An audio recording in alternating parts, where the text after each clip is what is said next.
Selamat siang, Ibu Bapak. Kita akan mulai live IG siang ini tentang paradoks orang tua. Tapi sebelumnya saya akan mengundang moderator kita siang ini, Bu Dewi Paramita Hartanto.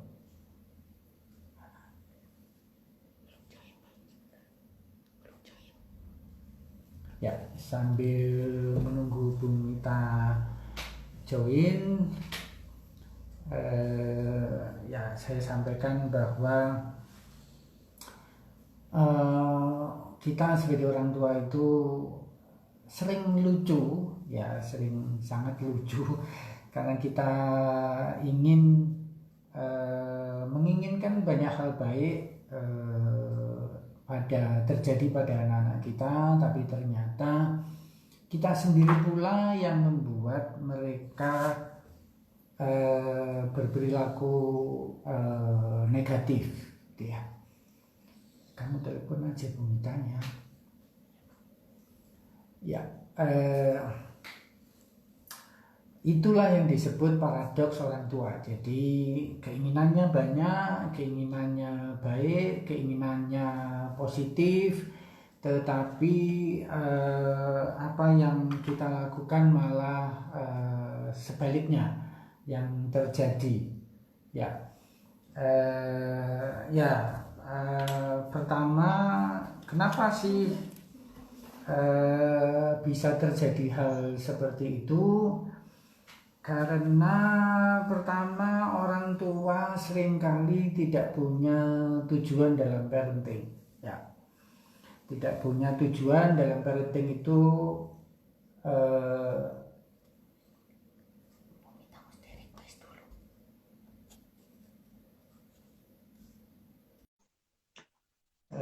kita sudah bergabung dengan Bu Mita. Ya, selamat siang Bu Mita. Selamat siang Pak. Kesehatan di Purwokerto Bu? Di Purwokerto sama seperti kota-kota lain Pak. Ya, Ibu Bapak, semoga kita semua walaupun sedang terjadi krisis, tetapi kita masing-masing jaga kesehatan ya Bu Mita ya.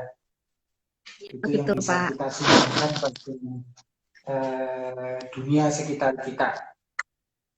Ya, Bu Mita ini adalah latar belakangnya juga dari psikologi. Bu Mita memiliki klinik maksimal potensial di Purwokerto dan kami berdua sering bekerja sama. Ya, tadi sudah saya sampaikan Bu Mita bahwa terjadinya paradoks orang tua itu karena pertama-tama orang tua tidak punya tujuan parenting.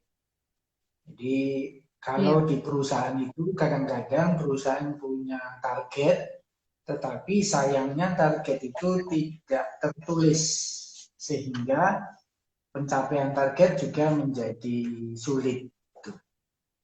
Yang kedua, paradoks orang tua itu terjadi karena kadang-kadang orang tua sudah tahu targetnya, tahu tujuannya, tapi tidak fokus ke tujuan tersebut. Ya, orang tua sering sih mengatakan bahwa anaknya kurang konsentrasi, gitu ya, kurang fokus.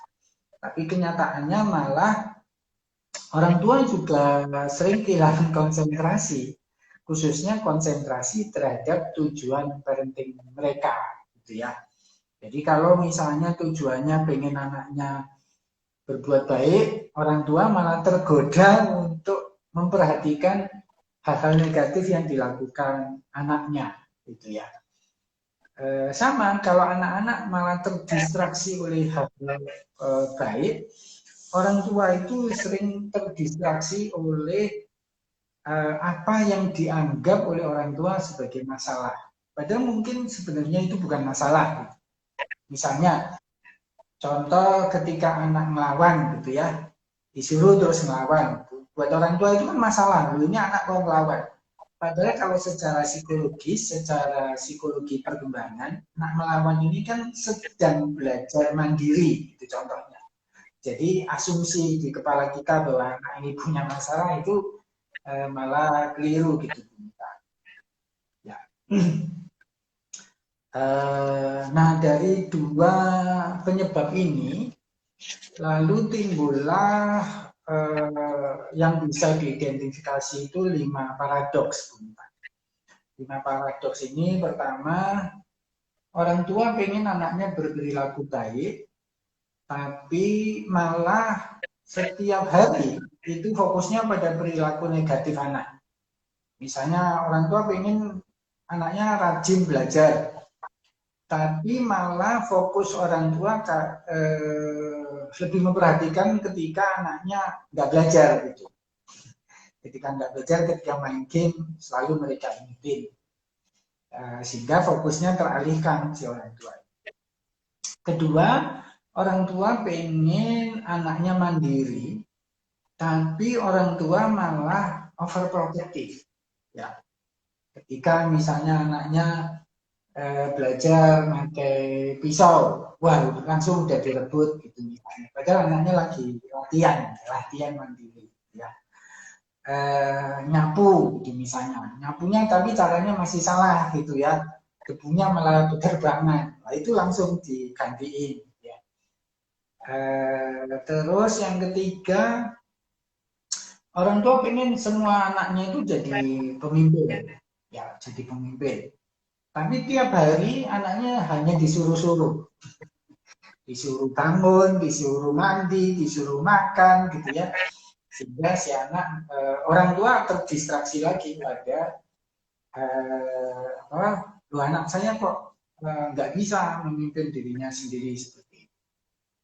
Keempat, orang tua pengen anaknya berani, tapi anaknya malah sering ditakut-takutin. Ya, misalnya nanti kalau lewat sana ada anjing gitu misalnya. Atau itu yang nurut, nanti kalau nggak nurut nanti ditangkap Pak Polisi. Atau ya kadang-kadang di antara orang tua, jangan gitu nanti kamu dimarahin sama papa gitu ya. Nah itu mungkin paling sering kan, papanya dijadiin polisi gitu ya. Jadi mah si anak makin nggak berani gitu, karena ya saya ya ditakut-takutin. Kelima, paradoks yang biasanya berlangsung sampai remaja adalah orang tua pengen anaknya itu bisa dengerin. Jadi kalau dinasihatin mau didengerin gitu ya. Tapi masalahnya orang tua terdistraksi, fokusnya pada apa? Pada omongan dia. Dia nasihatin terus, ngomel terus, cerewet terus, sehingga anak nggak tahu caranya mendengar gitu. Karena orang tua juga nggak pernah ngajari mendengar gitu. Tapi berharap anaknya bisa mendengar. Ya, kira-kira gitu Bu Mita. Ada dua penyebab paradoks dan menghasilkan 5 paradoks ya. Seperti itu. Penyebabnya ada 2, hasilnya ada 5 gitu. Oke. Bapak Ibu dan teman-teman yang akan bertanya boleh menuliskan dulu di kolom komentar. Saya akan bertanya dulu nih Pak. Jadi kan ada 2 tuh Pak, ada 2 penyebab orang tua tidak punya tujuan dan orang tua tidak fokus pada tujuan tersebut, sehingga muncullah hal-hal yang bertentangan tersebut ya Pak. Ingin anak perilaku positif tapi justru fokus pada yang negatif, ingin anak mandiri tapi overprotective dan lain sebagainya itu. Lalu tips apa Pak? Tips dari Pak Dono untuk orang tua paling enggak bagaimana sih caranya, terutama kan kalau misalnya nih Pak, kebanyakan ibu-ibu nih, ibu rumah tangga yang tidak dibantu oleh siapapun nih Pak. Khusus untuk kemandirian itu sungguh sangat-sangat struggle ya Pak. Udah tahu nih, kalau misalnya anak dibantu terus, nanti anaknya nggak mandiri, tapi pekerjaan tuh banyak dan lain sebagainya Pak. Sehingga kayak ada dorongan ingin membantu gitu. Kira-kira apa Pak tips-tipsnya supaya orang tua ini bisa lebih bertumbuh dan bisa memiliki pola asuh yang baik, Pak? Ya, sebenarnya kalau orang tua sangat sibuk, maka penting orang tua itu eh, melakukan supaya manajemen waktunya itu lebih efektif. Orang tua malah harus meluangkan waktu dulu, paling beberapa jam gitu ya, duduk bersama antara suami dan istri, antara bapak dan ibu, untuk menuliskan secara jelas apa sih target orang tua, ya, tujuan orang tua, gitu ya. Nah, tentu ini berbeda-beda sesuai tahap perkembangan si anak. Kalau anaknya masih 3 tahun, tentu targetnya berbeda dengan kalau anaknya 8 tahun atau 10 tahun misalnya gitu ya, atau bahkan sudah remaja. Jadi setiap kali ada satu anak masuk periode perkembangan tertentu, itu mereka meluangkan waktu sebentar, beberapa jam untuk menuliskan target, dan kemudian kalau perlu targetnya ini dipasang di kamarnya orang tua gitu ya. Nah, itu supaya mengingatkan mereka untuk terus fokus pada tujuan. Sebagai contoh gini, Bu Mita, kalau paradoksnya adalah yang soal mandiri tadi, tuliskan targetnya ini misalnya, katakanlah ini kasusnya Daryl dan Casey ya Bu, misalnya gitu ya. Ibu berharap misalnya Daryl nanti bisa membantu orang tua untuk menyuapin adiknya gitu ya, Casey. Nah, berarti kan Daryl harus belajar menyiapkan makanan adiknya, terus duduk di depan adiknya, terus cara menyuapin itu seperti apa, apakah boleh misalnya tangan itu terlalu atas atau seperti apa, itu kan dilatih dulu ya.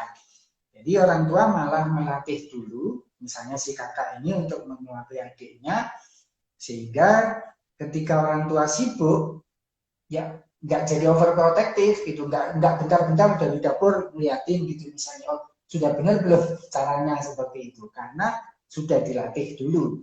Jadi seperti itu sih. Jadi how to-nya. Jadi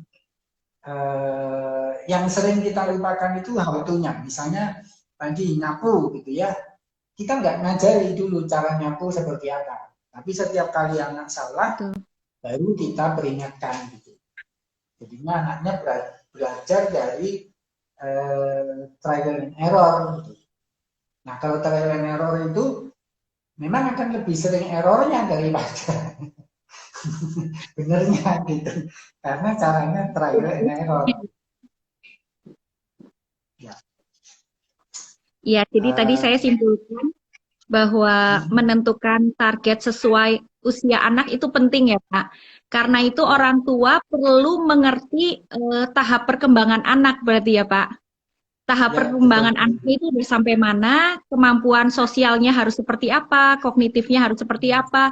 Itu penting sekali buat orang tua tahu. Sehingga menetapkan targetnya pun sesuai, tidak berlebihan. Karena ketika menetapkan targetnya berlebihan, tentu anak nggak akan mencapai itu. Dan yang kedua adalah membekali skill atas apa yang menjadi target. Jadi bahwa skill itu harus diajarkan ya Pak. Tidak bisa sekonyong-konyong anak itu punya. Kalau trial dan error, jelas akan lebih sering errornya. Karena itu orang tua perlu membekali. Ketika targetnya anak itu bisa menyapu, berarti orang tua harus memberikan bekal bagaimana cara menyapu yang baik gitu ya Pak. Betul sekali Bu.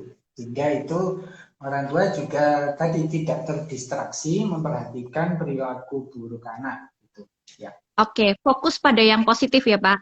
Misalnya ada anak sudah bisa nyapu tapi belum sepenuhnya benar, mungkin diberi pujian, lalu diajarkan bagaimana cara yang lebih baik gitu ya Pak. Betul sekali. Ya. Oke, ini ada yang bertanya Pak, Ibu Renata. Ya. Kalau anak sudah tahu yang benar seperti apa, tapi dia suka sengaja trial cara-cara yang lain karena dia bosan, sebaiknya bagaimana sikap orang tua, Pak? Ya, balik lagi, Ibu. Jadi, orang tua itu perlu punya, tadi kalau targetnya itu ditulis, tujuannya ditulis, orang tua jadi lebih bisa menghubungkan antara satu target dengan target yang lain. Contoh misalnya, anak pengen diajari tadi mandiri, tapi kita juga pengen menumbuhkan kreativitas, misalnya pada anak. Salah satu targetnya adalah mampu berpikir kreatif, gitu ya. Nah, dua hal ini antara menurut dan kreativitas itu memang sering terjadi bentrokan, gitu.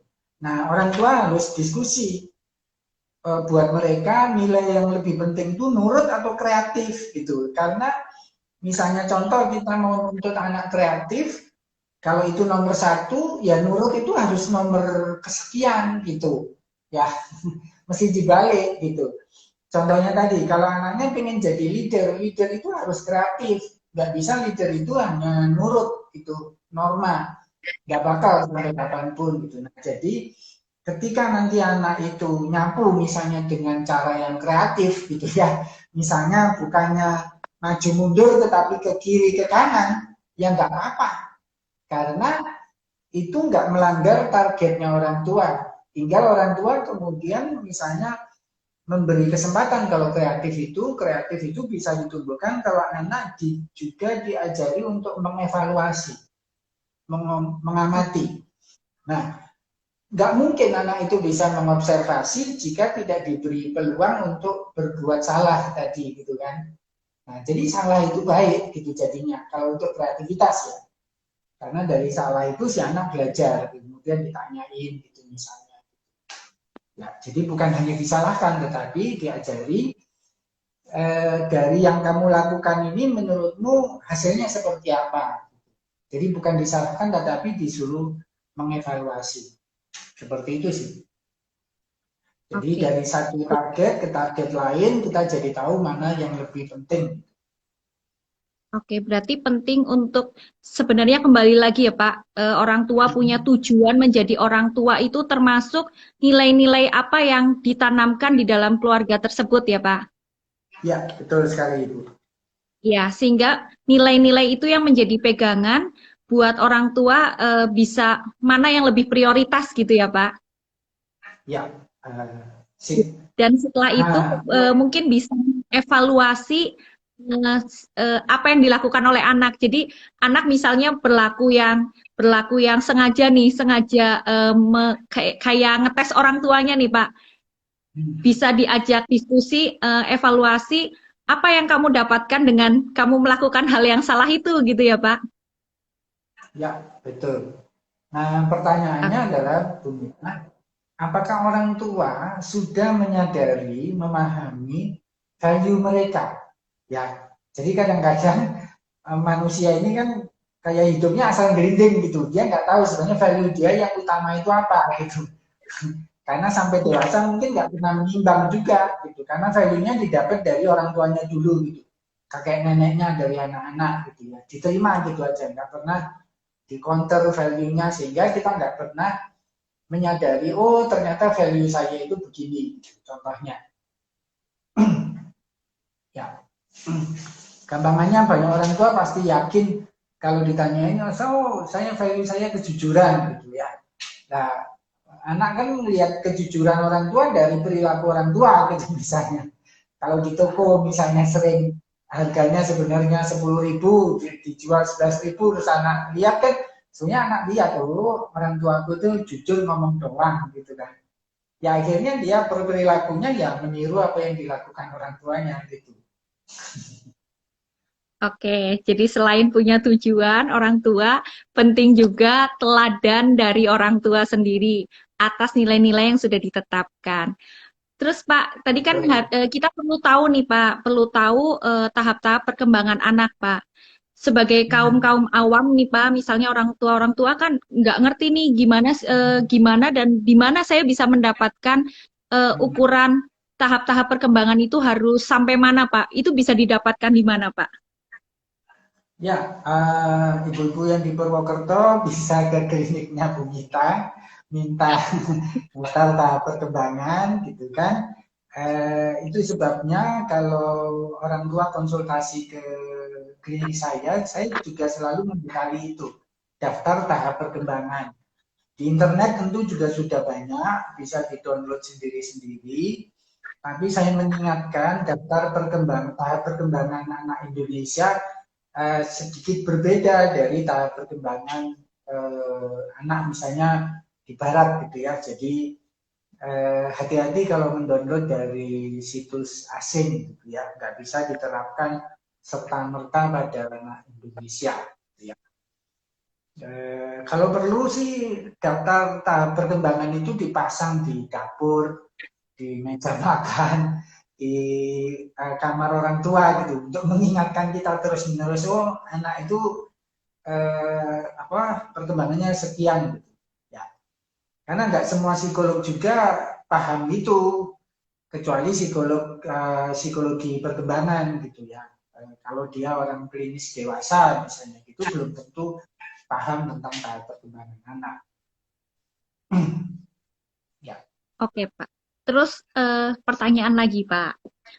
Kalau dari 5 paradoks orang tua tuh Pak, tentang fokus pada yang negatif dan positif, lalu tentang kemandirian, menjadi leader, ingin anak berani, ingin anak mendengar, tetapi orang tua bicara terus. Kalau dari pengalaman Pak Dono nih, dari sekian banyak klien Pak yang datang ke Pak Dono, biasanya mereka paling bermasalah di mana Pak? Paling bermasalah itu nomor 1 dan 5. Ya, nomor 1 Oke. dan 5. Kalau nomor Jadi 1 itu, ya, ya. ya gimana Pak? Nomor, Nomor 1? kalau nomor 1 itu karena mereka melakukannya juga karena warisan. Jadi kakek nenek dulu itu ngajari mereka, itu memang selalu hanya fokus pada yang negatif malahan gitu. Nggak sholat dimarahin, nggak ibadah dimarahin, nggak belajar dimarahin. Pokoknya yang tidak itu selalu yang diperhatikan gitu. Akhirnya itu kayak jadi warisan dia yang sudah ada otomatis gitu pada orang tua muda. Yang kelima itu mendengar, ya, karena ini lebih parah biasanya, karena teladannya bukan hanya kakek nenek, tetapi para guru dari TK, SD, SMA sampai dosen itu juga ngajari kita cuma ngomong melulu, termasuk saya sekarang gitu kan lebih banyak itu. Padahal kan ya harusnya lebih banyak mendengar, kan, terutama kalau di rumah gitu ya. Anak pulang sekolah gitu ditanyain tadi di sekolah belajar apa saja gitu, gitu ya. Bahkan kadang-kadang orang konsultasi begini. Jadi mereka pengen praktisnya. Pak Dono, jadi saya harus nanya anak itu seperti apa. Saya nggak tahu kalau anak pulang sekolah itu saya harus nanya apa. Ada yang konkret seperti itu gitu. Karena ya ini kemampuan mendengarnya, mereka pikir kalau mendengar itu pasif. Oke. Tapi bagian dari mendengar itu sebenarnya aktif kita. Jadi sebenarnya beda antara to hear to dengan listening to gitu ya. Jadi yang orang tua punya ini harusnya listening to, mengamati perilaku anaknya, itu termasuk mendengar sebenarnya. Di balik kata-kata kalimat anak itu sebenarnya di baliknya itu ada apa gitu. Mendengar apa yang behind the scene itu lebih penting jadinya. Oke, biasa orang tua udah fokus sama apa yang dipikiran ya Pak. Bagus nggak nilai ujiannya tadi gimana? Kamu bisa nggak? Boleh diajarkan Pak. Tadi Pak Dono bilang ada yang orang tua yang bertanya bagaimana sih atau apa pertanyaan apa yang ditanyakan ketika anak pulang sekolah? Contohnya apa sih Pak? Kalau pertanyaan-pertanyaan yang benar itu Pak? Ya, misalnya pertanyaan benar itu selalu dalam situasi apapun, itu yang harus kita nomor satu kan menanyai perasaan. Ya, sebagai contoh misalnya gini, Bu Mita tahu misalnya Daryl hari ini belajar katakanlah geografi, gitu, misalnya ilmu kependudukan atau apa gitu misalnya. Terus Bu Mita pulang ya sekarang kalau online school anaknya ditanyain gitu kan.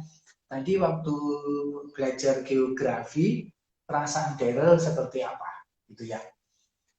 Kenapa ini penting? Karena kalau menanya tentang perasaan, si anak itu otomatis merasa aku ini dicintai, gitu.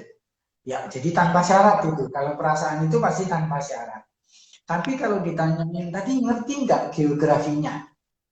Nah itu berarti si anak merasa aku ini diterima pakai syarat. Syaratnya apa? Aku harus ngerti geografi. Jadi kalau nggak ngerti geografi, aku nggak diterima. Gitu. Tapi kalau perasaan misalnya, aku kecewa sih mah, karena tadi waktu geografi harapanku nggak tercapai karena ini. Nah, asiknya yang kedua itu kalau kita nanya perasaan, lanjutannya ceritanya si anak itu akan panjang. Ya. Tanpa ditanyain, si anak akan cerita karena perasaan itu harus ada alasannya kan, harus ada kisahnya, ada story-nya lah itu. Tapi kalau ditanyain misalnya pulang main gitu juga habis playdate di rumah tetangga, kamu main apa saja gitu ya, itu lah bagaimana mungkin 1 jam misalnya playdate diceritain semua itu kan nggak mungkin. Tapi yang bisa menyimpulkan itu perasaannya, ya kan? Perasaan mungkin bagaimana waktu main di rumahnya Tante Neti misalnya gitu. Wah, aku senang sekali, sukacita, happy. Karena nanti panjang gitu kan. Dia bisa cerita sejam itu ngapain aja. Hanya dari simpulan pertama tadi ditanyai perasaannya. Ya, tips singkatnya gitulah Bu kita ya. Menanyai perasaan itu segala-galanya deh. Iya, jadi saya simpulkan fokusnya ketika kita mendengar sebagai orang tua, fokusnya adalah anak ya Pak. Orang tua kan sering kebalik ya Pak. Kita ingin mendengar Ya, orang lain, tapi fokusnya adalah diri kita, bukan lawan bicara kita. Sehingga yang di pikiran kita itu hanya kepentingan kita, bukan kepentingan lawan bicara kita ya Pak. betul sekali. Ya, saya highlight itu Bu. Ya, jadi Bu Ya, Mita benar sekali. Orang pengennya mendengar, tapi malah egois gitu ya, mendahulukan iya. dirinya sendiri. Ya, Ya, lalu yang kedua, pentingnya tanya perasaan anak. Karena ketika kita menanyakan perasaan anak, anak akan merasa dia dicintai tanpa syarat. Bukan karena dia dicintai karena memenuhi targetnya kita sebagai orang tua. Nah, ini berbicara tentang kebutuhan dasar anak ya, Pak. Ketika kebutuhan dasar anak terpenuhi, maka tujuan parenting harusnya menjadi lebih mudah ya Pak. Anak juga seolah tuh kayak lebih mudah diatur, lebih mudah untuk dikondisikan, padahal bukan karena kita mengkondisikan, tetapi karena anak tuh sudah diterima secara utuh, lalu anak merasa dicintai, kebutuhan dasarnya dipenuhi, maka dia akan berlaku dengan baik gitu ya Pak. ya, betul sekali Bu Mita. Ya, Oke, satu lagi Pak, ya, pertanyaan Pak. Tadi kan kebanyakan orang tua yang datang, Pak, itu kesulitan di nomor 1 dan nomor 5. Tadi kita sudah bahas tentang mendengar. Nah, nomor 1 itu kan tentang orang tua ingin anak berperilaku positif, tetapi fokus pada yang negatif. Itu kadang-kadang merupakan warisan karena memang kita dibiasakan kata jangan, jangan, jangan ini, jangan itu, tidak boleh ini, tidak boleh itu. Nah, bagaimana tips Pak buat para orang tua untuk merubah habit itu? Kadang-kadang kita tuh udah ngerti, oh ya, kata jangan tuh nggak boleh gitu. Tapi kan terus dilakukan tuh Pak. Bagaimana caranya mengubah habit itu Pak? ya. Saya sambil nunjukin ya Bu. Boleh Kebetulan Pak? ya, mulai minggu depan itu ada kursus tentang self disiplin buat orang tua, sejumlah 4 pertemuan. Ya, itu karena begini. Kenapa sih? Jadi ini seperti kursus parenting gitu ya, kursus parenting. Ibu-ibu, Bapak bisa menghubungi Kori, staf saya di 0817 181 708. Kenapa sih orang tua perlu seperti pertanyaan Bu Mita tadi? warisannya itu kita dipagari oleh aturan. Jadi Bapak Ibu selama ini diajari oleh orang tua, oleh guru, oleh masyarakat bahwa menjadi orang tua itu harus banyak aturannya. Anak itu harus ngerti aturan, ya. Bahkan kita berlalu lintas itu ditekankan pada aturan, bukan pada self disiplin, kesadaran dari diri anak sendiri, ya. Bahkan makan aja, misalnya makan kita suka makanya jangan ngunyahnya jangan keras-keras gitu ya. Banyak sekali aturannya. Padahal anak dari sejak bayi itu punya banyak kemampuan. Ya, punya banyak kemampuan yang sesungguhnya mereka mampu melakukannya itu sendiri. Ya. Asal orang tua malah fokus pada limitation. Ya, tipsnya begitu sih sebenarnya. Mengubah rules, aturan menjadi yang boleh. Yang boleh itu apa? Karena kalau yang boleh itu pasti positif. Ya kan Ibu Bapak? Misalnya kamu boleh berbagi kuemu ke saudaramu. Nah, itu kan positif. Bukan kita fokus pada yang negatif. Jangan sampai loh kamu nggak bagiin kuemu itu ke adikmu gitu kan. Berarti yang kita fokusnya pada apa? Yang negatif gitu. Jadi aturan itu selalu fokusnya pada yang negatif, yang dilarang. Kamu jangan mencuri gitu ya. Padahal kalau kita fokus pada yang positif berupa limitation, kamu boleh loh berbagi gitu ya. Seperti itu. Jadi sederhana sebenarnya. Nah, untuk membangun itu limitation, mengubah rules jadi limitation, Ibu Bapak boleh memulainya dari yang negatif karena sudah terlanjur warisan kan. Jadi PR saya kalau Ibu Bapak mau selesai live IG ini, Ibu Bapak bikin daftar aturan Ibu Bapak. Ya, mungkin perlu menyiapkan beberapa lembar karena saya yakin aturan orang tua terhadap anak itu banyak banget ya. Mungkin nggak hanya belasan tapi puluhan. Itu bikin dulu daftarnya. Sekali lagi, jadi orang tua modern itu nggak bisa hanya di kepala dan hati. Ya, mesti punya jurnal, ditulis, segala macam itu. Daftar aturannya dibikin semua. Misalnya dilarang teriak-teriak. Kalau papa lagi nelpon, dilarang makan sambil ngunyahnya keras. Oh, banyak sekali. Saya yakin mungkin ada 700-an lebih gitu ya aturan orang tua. Itu ditulis semua dulu. Itu PR-nya. Karena tidak mungkin kita mengubah rules jadi limitation jika kita tidak mengakui dulu bahwa dalam hidup sebagai orang tua itu kita mungkin tiap hari punya satu aturan baru. Ya, aturannya sudah ada 700, besok jadi 701 gitu. Karena kita fokus pada kesalahan, jadi pada perbuatan negatif, akibatnya rulesnya makin lama makin banyak. Sementara ajaibnya nanti kalau Ibu Bapak mengubah rules itu jadi limitation, limitationnya itu jadi sederhana. Sederhana sekali. Dan ujung-ujungnya nanti kalau anak sudah remaja, limitationnya itu tinggal paling nggak sampai 10. Itu. Alangkah bahagia hidupnya itu. Kalau kita fokus pada hal yang positif. Gitu. Yang dibolehkan itu apa? Gitu ya. Ya seperti kondisi sekarang lah Bu Mita ya. Iya. Protokol kesehatan gitu ya, nggak boleh ini, nggak boleh itu. Gitu.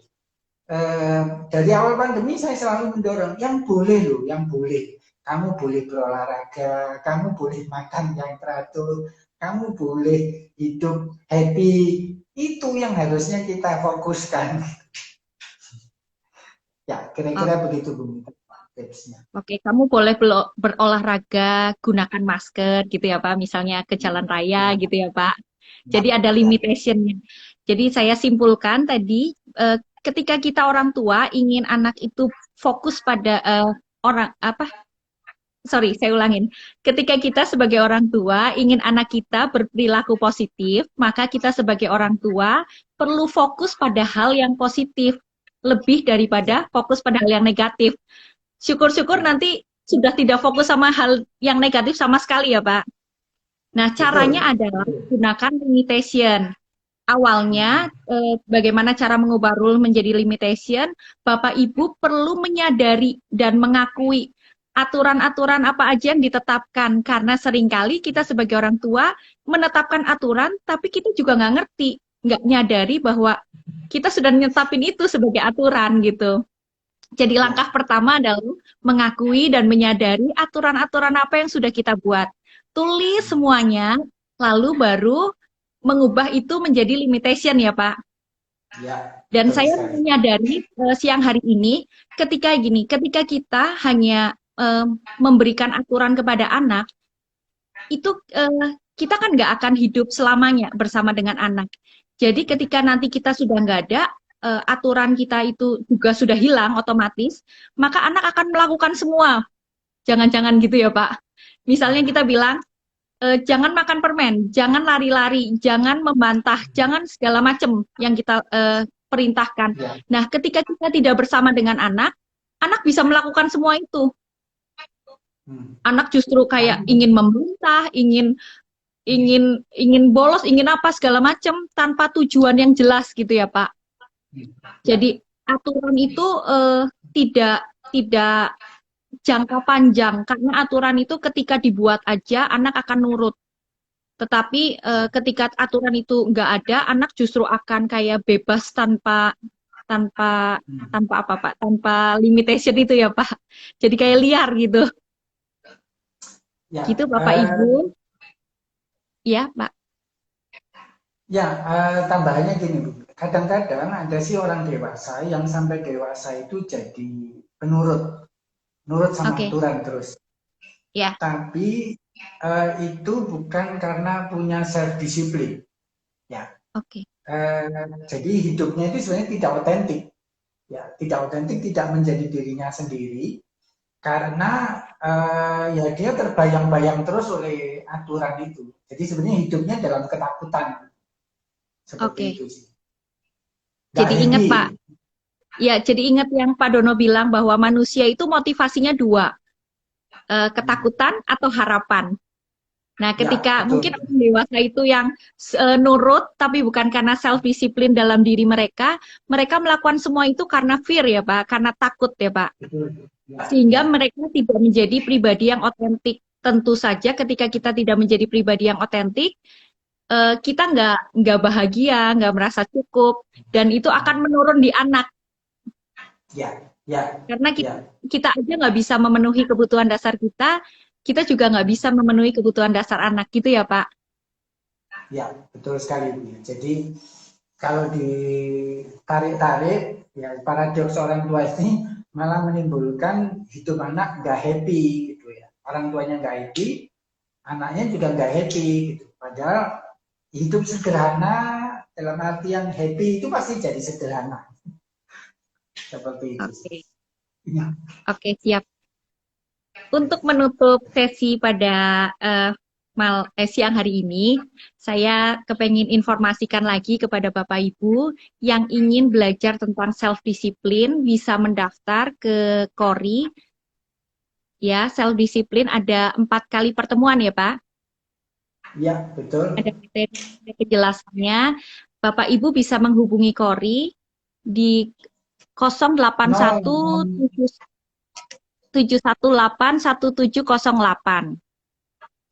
Ya. Saya percaya saya itu mendapatkan banyak sekali dan saya itu berubah banyak dari apa yang Pak Dono sudah berikan dalam kehidupan saya. Jadi Bapak Ibu nggak akan sia-sia ikut ini, akan mendapatkan banyak hal yang pastinya berguna buat masa depan dan Bapak Ibu sendiri. Terima kasih buat siang hari ini untuk Bapak Ibu dan teman-teman yang sudah bergabung. Terima kasih buat Pak Dono yang sudah men-sharingkan info-info yang berkualitas, Pak. Kita akan berjumpa di live IG berikutnya. Selamat siang. Tuhan memberkati, Bu Bapak.